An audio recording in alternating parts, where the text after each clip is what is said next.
Hello, my name is Roan, and I am a polymath. You're right. Let me explain.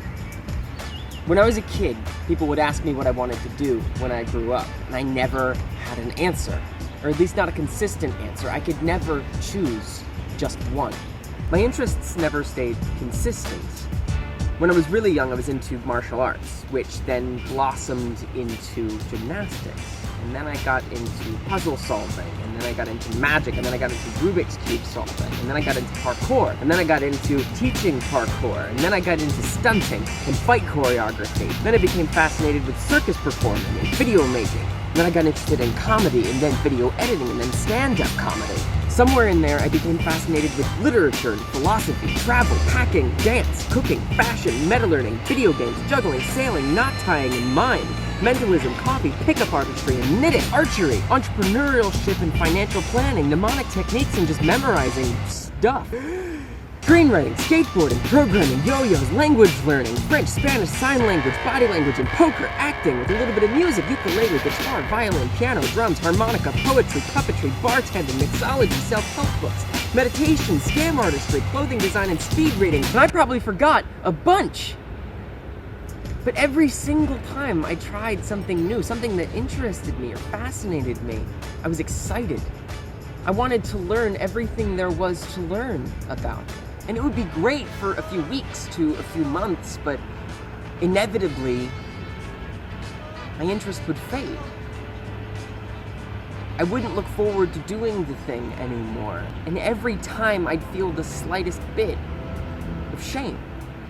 As I got older and older, I started to notice the people around me picking careers, becoming vets or doctors or lawyers or accountants. I didn't even know accountants happened on purpose. I thought that was completely by accident. I know that some of them chose these professions out of a sense of necessity, and not because it exemplified one of their passions. I saw all this happening and I felt this invisible pressure to choose.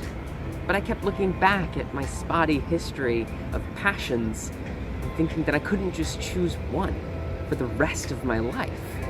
And every time I tried something new, I'd hope that it would be the last one, my purpose, my passion, my career.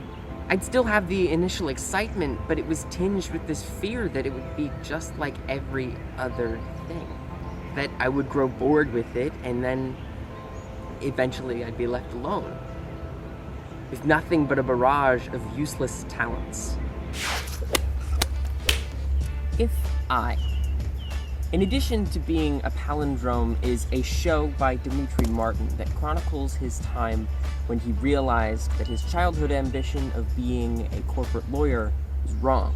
There's a particular segment of the show where Demetri showcases the talents he's accrued just by doing the things that have fascinated him.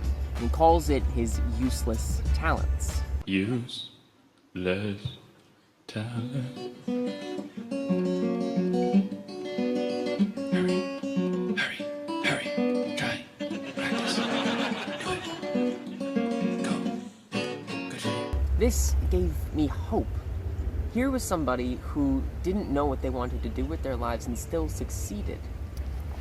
Fast forward a couple years and enter Andy Stoll, an entrepreneur and a teacher at Cornell College, nearby where I was staying with my girlfriend. He was having a talk called How to Travel the World and Why, so naturally I showed up.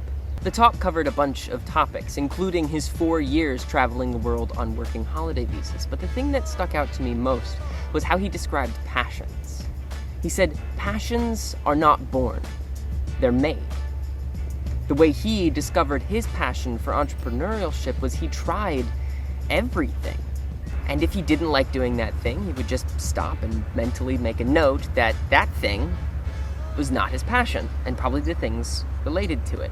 He found what he wanted to do by finding out what he didn't want to do. He wanted to travel the world, and he did everything. He was like me. Oh, what? 1, 2, 3, 4.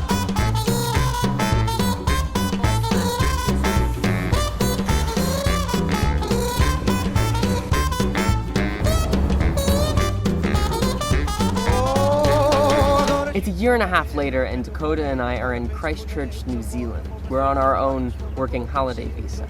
We're woofing with this lovely lady named Kit Hinden, an entrepreneur herself, juggling 2 or 3 jobs, selling a company while we're staying in her 3rd Airbnb room, helping her with a bunch of different projects. During a conversation about passion, she tells me that she herself has struggled with that feeling of listlessness, and she suggests that I watch this TED Talk about multi-potentialites.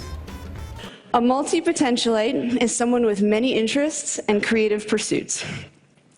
It's a mouthful to say. You can also use one of the other terms that connote the same idea, such as the polymath, the Renaissance person. Use whichever term you like or invent your own. I have to say I find it sort of fitting that as a community we cannot agree on a single identity. At the end of the video, I was sure I was one of them. And embracing it makes me feel amazing. I'm inspired by those who came before me, the multi-potentialites, the Renaissance souls, the polymaths, those who could never be satisfied with just one. I still cringe at the phrase, jack of all trades, master of none. I can feel bad that I didn't learn more magic or read more literature or more philosophy. I could feel bad that none of my fascinations were, volunteering. It can make me sad when I think about not committing to a degree in culinary school, or acting, or French, or sign language interpreting, or anything, but I follow my excitement. And that excites me. My interests don't just disappear when I'm done with them. They accrue, not to be replaced by another one, but to be added to. I hold each one dear to my heart. My fascinations still change week to week, and maybe, I'll find one or a handful that last me the rest of my life, but honestly, I doubt it. And here's the interesting part, at least to me, but let's face it, this is a video about me, so I'll tell it anyway. There's a pattern to my fascinations, an underlying pattern that at first glance isn't there, and it looks like this. I'm fascinated by the extraordinary. I always have been. I've always wanted to be more than normal. In school, I was proud when somebody asked me to solve a Rubik's Cube in front of them, or how a magic trick was done. I was proud, though annoyed, when people would shout from the other end of the room, "Do a backflip," because both they and I knew that I could. I would see something that looked amazing, and I'd want to know how it was done, how it was in fact ordinary. Which brings me to, I'm fascinated by learning, taking something that looks extraordinary and making it ordinary. I love that feeling of revelation, where the lights are turned on in my head and it finally makes sense. I believe that there is sense to be made with everything. If something looks really difficult or hard, it doesn't have to be. Solving a Rubik's Cube is really easy, and I could teach most people to do a backflip in an afternoon, which brings me to, I'm fascinated by teaching. I love turning on the lights in someone else's head, seeing that moment of revelation for them where suddenly it becomes simple. I taught parkour for maybe 5 years, something that when you introduce it to a stranger, they literally say, "I could never do that." To which I always respond, "Sure you can." I love showing people it's much easier than it looks. I love teaching. And finally, I love stories. Stories are the oldest art form. I love telling stories, I love listening to stories. I love comedy because it tells a story that surprises you at the last catfish. My love of stories shows itself most clearly in my love of movies and TV and art.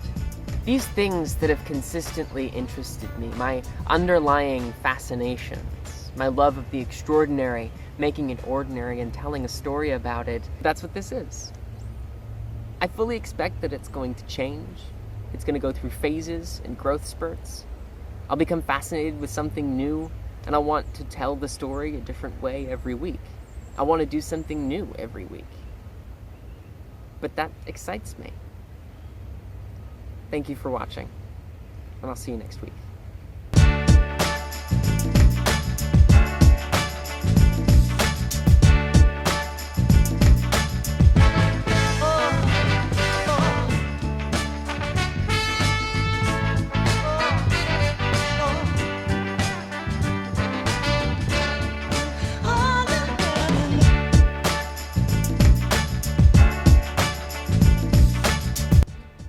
Solving a Rubik's Cube is not difficult. I'm gonna fucking kill you.